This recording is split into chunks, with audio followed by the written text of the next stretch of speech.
아버지 사랑의 비유라고 이야기하는 기다리는 집을 나간 아들을 기다리는 아버지의 모습을 통해서 은혜를 계속 묵상하고 있습니다.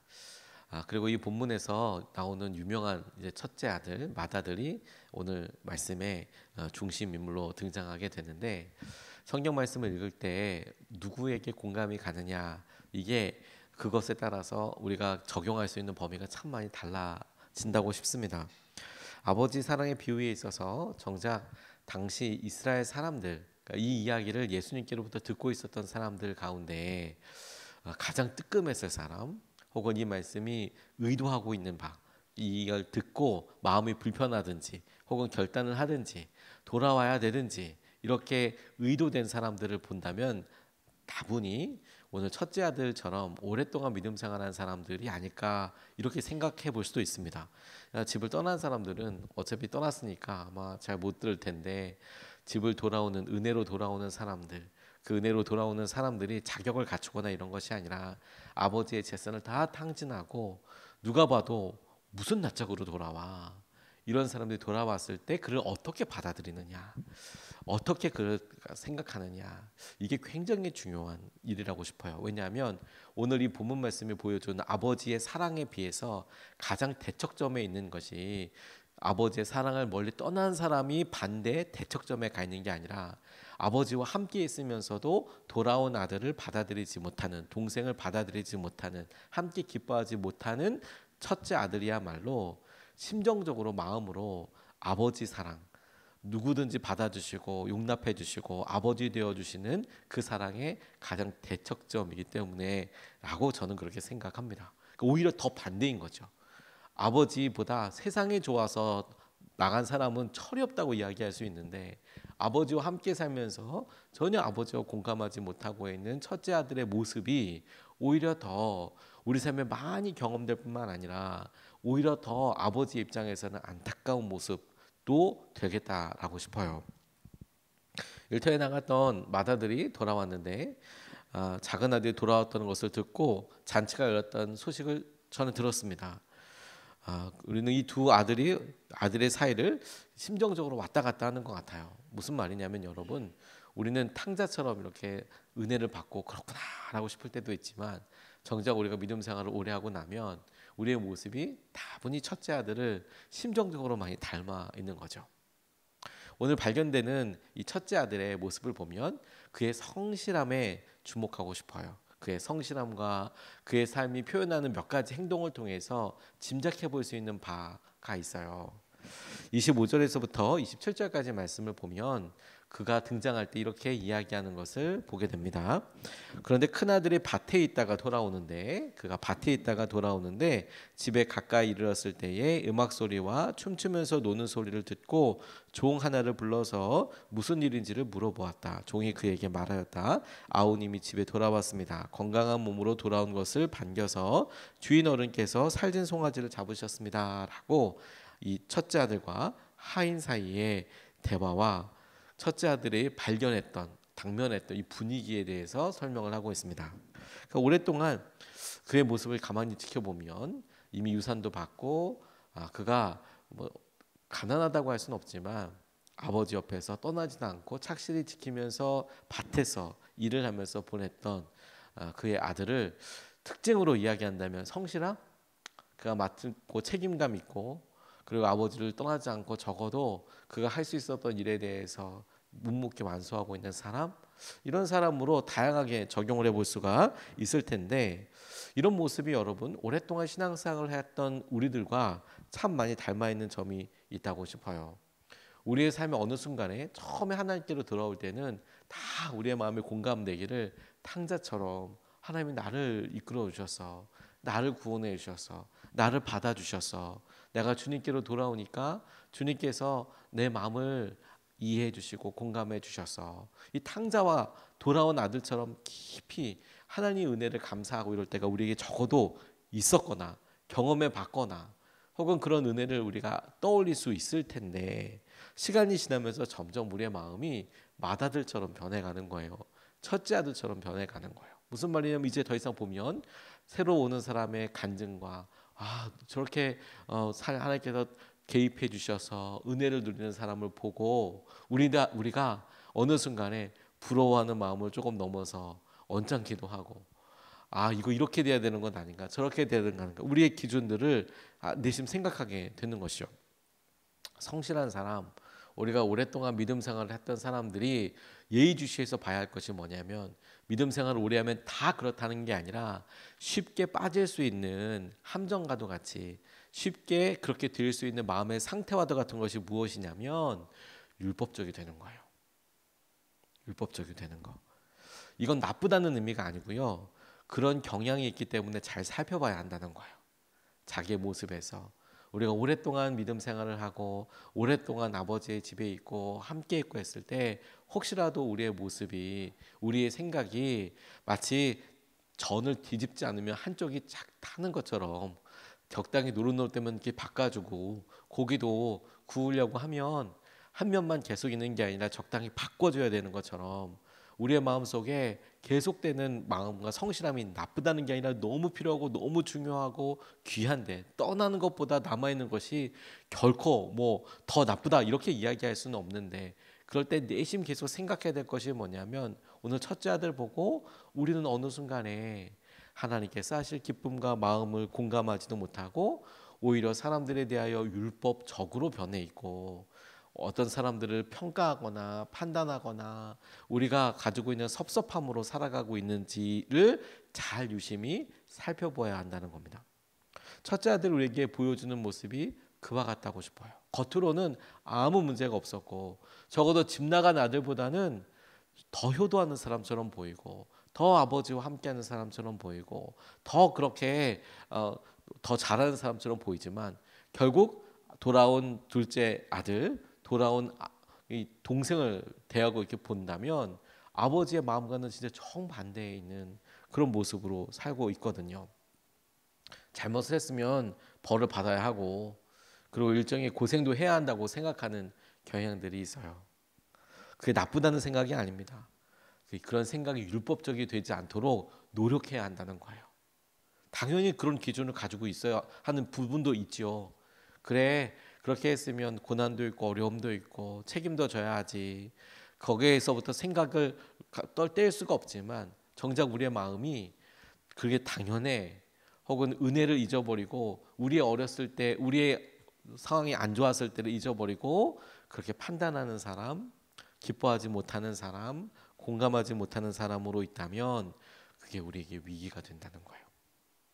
둘째 아들을 봐주하고 있는 첫째 아들을 굳이 예수님께서 비유로 이 모든 이야기를 설명해 준 다음에 드러내는 이유는 그와 같다고 싶습니다.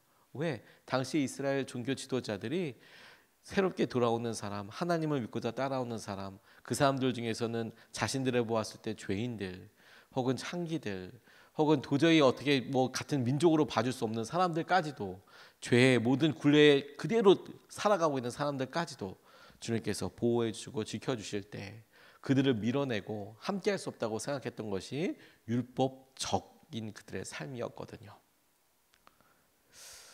우리가 이것만 알아도, 우리 스스로가 이것만 알아도, 우리가 하나님께서 여러 은혜를 누리고 하나님께서 나를 받아주시는 것과 함께 우리의 마음속에 계속해서 갖고 있어야 될 중요한 부드러운 마음이 뭐냐면, 율법적이 되지 않도록 조심해야 되는구나. 율법적이 되지 않도록. 찰스 스펄전이 자신의 규범에 대해서, 복음적 규범에 대해서 이렇게 스스로 이야기한 적이 있었습니다. 본인이 갖고 있었던 그의 마음가짐이에요. 이렇게 이야기합니다. 나의 영적 삶에서 나를 위해 규범들을 쌓을수록, 그러니까 습관들이나 본인들의 기준을 쌓을수록 내가 더 많은 죄를 짓는 것을 발견했다. 아침과 저녁마다 기도하는 습관은 신자의 필수적인 일상이지만, 기도의 길이를 규정하고 너무 많은 사람과 기도 제목을 억지로 기억해내는 일은 속박이 될 수 있으며 기도의 부담이 되기보다 기도를 옥죄할 수 있다. 이렇게 설명을 했어요. 얼핏 들으면 오해할 수 있을 만큼 그가 자기의 마음속에서 깨달은 게 뭐냐면, 복음적인 규범들이 믿음 생활하면서 계속 생겨서 내가 기도하고 열심히 나아가는데 어느 순간에 당연히 기도하고 하는 이런 습관들이, 기도의 길이 나를 이만큼 기도해야 되고 더 많은 사람과 기도 제목을 막 써서 열심히 하고 이런 것들이 나쁘다고 이야기하는 게 아니라 그런 것들이 오래 진행되다 보니까 이것이 보탬이 되기보다 옥죄는 경우들도 있더라. 그러면 기도를 하지 말아야 된다가 아니라 그렇기 때문에 이것을 스스로 알고 깨어서 기도하는 것이 필요하다라는 거예요.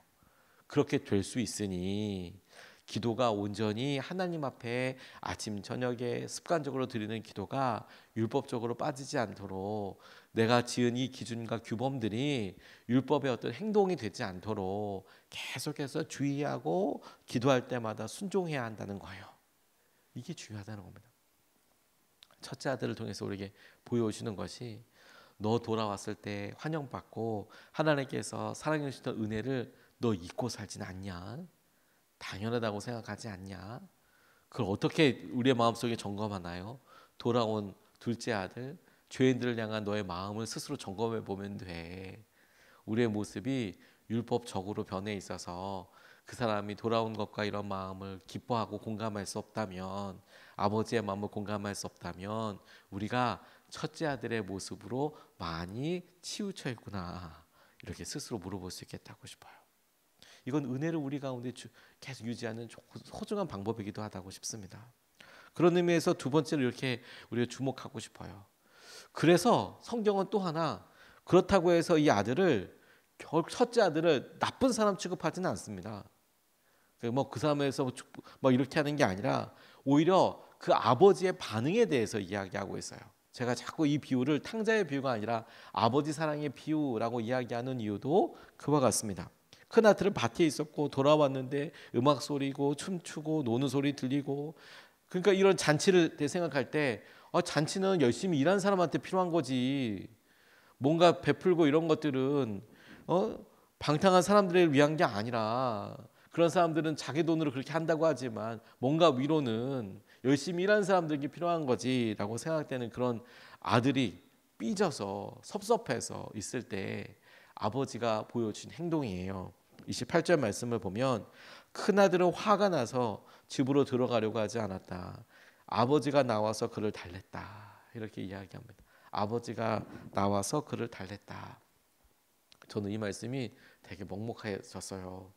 아버지가 나와서 그를 달랬다. 아버지가 나와서 그를 달랬다. 저는 이 말을 굳이 표현한다면 찾아와 주신 은혜, 찾아와 주신 은혜라고 싶어요. 제가 제 모습을 보면서 제가 목사가 되고 믿음 생활을 하면서 제 마음속에 이 섭섭하기, 제 마음속에 서운하고, 내가 이렇게 열심히 했는데 알아주지 않고, 내가 이렇게 했는데 다른 사람과 똑같다고 이야기하고 하는 것 때문에 정작 저는 제 마음속에 걸림이 있었던 때가 참 있었구나, 여럿 있었구나라는 것이 이렇게 말씀을 통해서 보다가 이렇게 비춰 보여지더라고요. 내 마음속에 나는 사람들을 미워하거나 이러지는 않았다고 하지만 정작 다른 사역자들이나 다른 교회들이나 다른 이야기를 할 때 제가 저 스스로, 무슨 그분이 잘못하고 이러는 게 아니라 저 스스로 그렇게 보내지, 왜 저 사람들은, 저 교회들은, 아니 저 가정은, 아니요 저 목사님은 날마다 잔치래, 나는 이렇게 날마다 힘들고 어려운데, 나는 밭에 가서 이렇게 열심히 일하고 있는데 왜 날마다 잔치래? 왜 저 사람은 저렇게 큰 은혜도 누리고 하나님께서 거저 주시는 그런 은혜도 많다는데 왜 나는 다 내 돈 내산이래? 왜 다 나는 내 돈으로, 내 열심으로, 내 마음으로 내가 뭔가 해서 그렇게 해야 된대? 이런 생각이 들 때 그게 하나님 앞으로 계속 가면서, 하나님 왜 나는 이렇게 어렵고 힘들죠? 그런 마음에 섭섭하기도 하고 삐지기도 하고 그런 마음이 들 수 있겠다. 그게 첫째 아들의 모습이겠다고 싶어요. 그런데 여러분, 아버지가 찾아왔어요. 아버지가. 지금 이 둘째 아들이 마음이 섭섭하고 둘째 아들 보고 힘들고, 근데 큰 아들의 마음이 섭섭하다는 것 때문에 찾아오셨어요. 그것을 가볍게 여기지 않으시고 그의 마음을 나쁘다고도 탓하고도 이렇게 하지 않으셨어요. 너 왜 그래? 소리 지르거나 네가 첫째 아들인데 이렇게 소리 지르고 윽박 지르는 게 아니라 찾아와 주셨어요. 찾아와 주시고 그를 달랬대요. 내일 살펴보게 될 아버지와 이 첫째 아들의 대화에서도 그 대화의 온도를 이 달랬다라는 표현을 보면 사뭇 다르게 다가오더라고요. 그 기쁜 날에 주인공인 주인공이 둘째 아들 보고 야, 너 기뻐해야지. 이렇게 강요하거나 이렇게 한 게 아니라 나와서 들어오지 않고 섭섭해서 들어오지 않은 그 첫째 아들을 아버지는 기억해 주시고 지금 따로 나와서 그 자리에 주인공, 그 잔치를 이끌고 축하하는 자리에서 나오셔서 첫째 아들을 달래고 계세요. 이거 사랑 아닐까요? 저는 이 사랑을 마음에 두어야겠다는 생각이 참 많이 들었어요. 아버지의 마음은 집을 나갔다 돌아온 아들에게만 있는 것이 아니고 있었던 것이 아니고 일하다가 돌아온 첫째 아들에게도 똑같이 있더라고요. 마치 둘째 아들이 돌아와서 거리가 먼데 달려나간 아들처럼 아버지의 마음은 오랫동안 함께 있었던 하지만 섭섭해하는 그 첫째 아들의 마음과 낙심과 그런 섭섭함을 공감하고 있고 찾아봐 주시고 만지기 원하시고 회복되기를 원하시고 계시는 것이죠. 저 이게 너무 중요하다고 싶어요. 주님은 잊지 않으십니다. 주님은 그 마음을 잘 알고 계세요. 그리고 우리에게 이렇게 하신 이야기, 이 자리에 함께 기뻐하기를 원하시는 거죠. 그 아들의 삶에도 함께 기뻐하기를 원하고, 그리고 이런 일을 통해서 진정한 형제가 회복될 뿐만 아니라 하나님께서 허락하실 여러 일들을 우리가 하나됨과 형제됨과 주신 은혜를 통해서 볼 수 있고 알게 되는 것이죠. 그는 아버지의 마음을 몰랐어요. 첫째 아들은 왜 바깥에 나가서 날마다 가시는지. 아우, 저 둘째 아들만 기다리는 거지 뭐. 집 나가는 사람 저 기다리는 거지 뭐. 근데 그렇게 함께하면서도 아버지 함께하면서도 정작 아버지의 기쁨에 동참하지는 못하고 있었어요. 아버지의 마음에 함께하고 있지는 못하고 있었던 것이죠. 그래서 오늘 근데 아버지가 첫째 아들 찾아와서 그를 달래고 그를 말하고 있는 장면을 통해서 아버지는 정말로 첫째 아들과 이 마음을 공감하고 싶은 것이고 아버지는 첫째 아들도 꼭 사랑하고 함께하고 싶은 것이라는 점을 생각해 보면 우리도 아버지의 마음을 공감하게 해달라고 기도하고 싶어요. 하나님께서 하실 은혜를 보고 주님의 마음을 공감하고 함께 나아가게 해주십시오. 아버지와의 관계를 회복하기 위해서 모두가 집을 나갔다가 돌아와야 되는 것은 아니죠.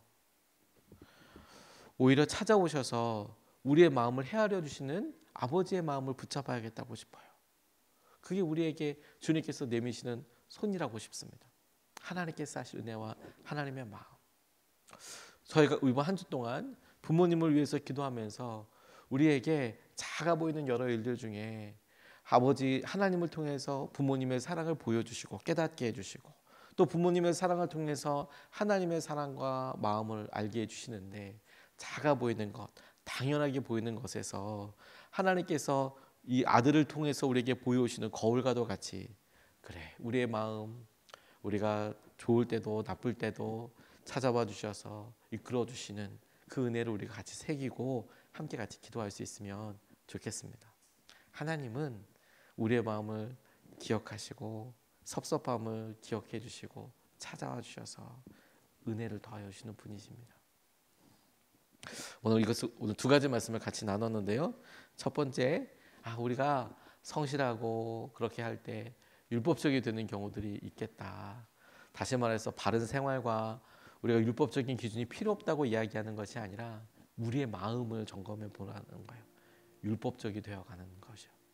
우리가 부모님에 대해서도 사실 마찬가지입니다. 우리의 기준이 있고 그런 삶을 무시하는 게 아니라 우리의 마음이 퍽퍽해져서 이만큼 받았으면 이렇게 해야지 혹은 이런 게 기준이어지 이렇게 가는 것에서 조금만 사랑 한 스푼을 더 더해서 마음을 다시 한번 새롭게 할 수 있으면 좋겠고요. 두 번째, 찾아와 주시는 은혜가 있더라고요. 섭섭하고 힘들 때 왜 저 사람만 저렇게 하나, 왜 큰 은혜를 이렇게 하나. 그런데 아버지는 잔치 중에도 나와서 첫째 아들 달래면서 들어가자고 그걸 은혜로 잘 받아들여야 될 것 같아요. 나는 잔치를 안 해줬잖아요. 이게 아니라 아버지가 지금 나와서 그 아들의 마음을 마치 눈치를 살피는 것처럼 이야기하는 것 아닙니까? 하나님께서 우리들의 마음을 그렇게 살피시고 이끌어가고 계세요. 그리고 여러분, 저는 이게 우리 부모님들이 우리를 향한 마음과도 참 닿아있다고 싶어요. 찾아와 주셔서 우리가 부모님께 섭섭하고 그렇게 이야기할 때도, 부모님이 잘못한 게 없을 때도 찾아와 주시고 살펴주시고 마음으로 이렇게 함께 해주시고, 그 일에 적어도 감사하다고, 그게 은혜인 거구나, 그렇게 고백하고 기도하는 것이 필요하겠다고 싶습니다. 두 가지로 나눠서 기도할 텐데요. 첫 번째로 이렇게 기도하고 싶습니다. 주님, 우리 성실함을 넘어서 은혜로 살게 해달라고 좀 기도하고 싶습니다. 성실한 사람들이 은혜가 더해진다면 큰 기쁨을 누리게 될 거예요. 왜 저렇게 성실함 이렇게 받아들여지고 왜 기준이 없어, 이렇게 생각할 게 아니라 오히려 이런 성실함과 꾸준함에 플러스 알파 은혜, 플러스 알파 사랑에 더해지면 진짜 행복해질 거예요. 더 행복해질 거예요. 더 행복해질 거예요. 주님, 우리 삶이 성실함을 넘어서 은혜로 살게 해주십시오. 기준대로 사는 것도 중요하지만 거기에 사랑과 은혜를 더하는 삶을 살게 하여 주십시오. 우리가 첫 번째로 같이 함께 기도하시겠습니다.